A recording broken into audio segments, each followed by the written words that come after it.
గర్భధారణ సమయంలో వాపు పాదాల నుండి ఉపశమనం పొందడానికి ఇంటి నివారణలు. గర్భధారణ సమయంలో పాదాల కింద దిండు పెట్టుకుని నిద్రపోవాలి. ఇలా చేయడం వల్ల పాదాల వాపు నుండి ఉపశమనం లభిస్తుంది.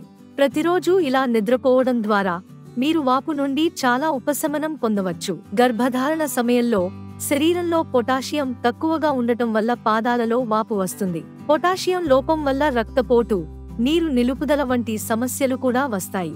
వీటిని నివారించడానికి బంగాళాదుంపలు, అరటిపండ్లు, దానిమ్మలు, పిస్తా పప్పులు వంటి పొటాషియం అధికంగా ఉండే ఆహారాన్ని తీసుకోవాలి. శరీరంలో ఎలాంటి వాపులు రాకుండా ఉండటానికి మిమ్మల్ని మీరు హైడ్రేటెడ్గా ఉంచుకోండి. గర్భధారణ సమయంలో రోజుకు కనీసం 3 నుంచి 4 లీటర్ల నీరు త్రాగటం మంచిది. గర్భధారణ సమయంలో పాదాల వాపు నుండి ఉపశమనం పొందడానికి మసాజ్ మంచి ఎంపిక. మసాజ్ కోసం మీరు ఆవ నూనె, కొబ్బరి నూనె లేదా ఆలివ్ నూనెను ఉపయోగించవచ్చు.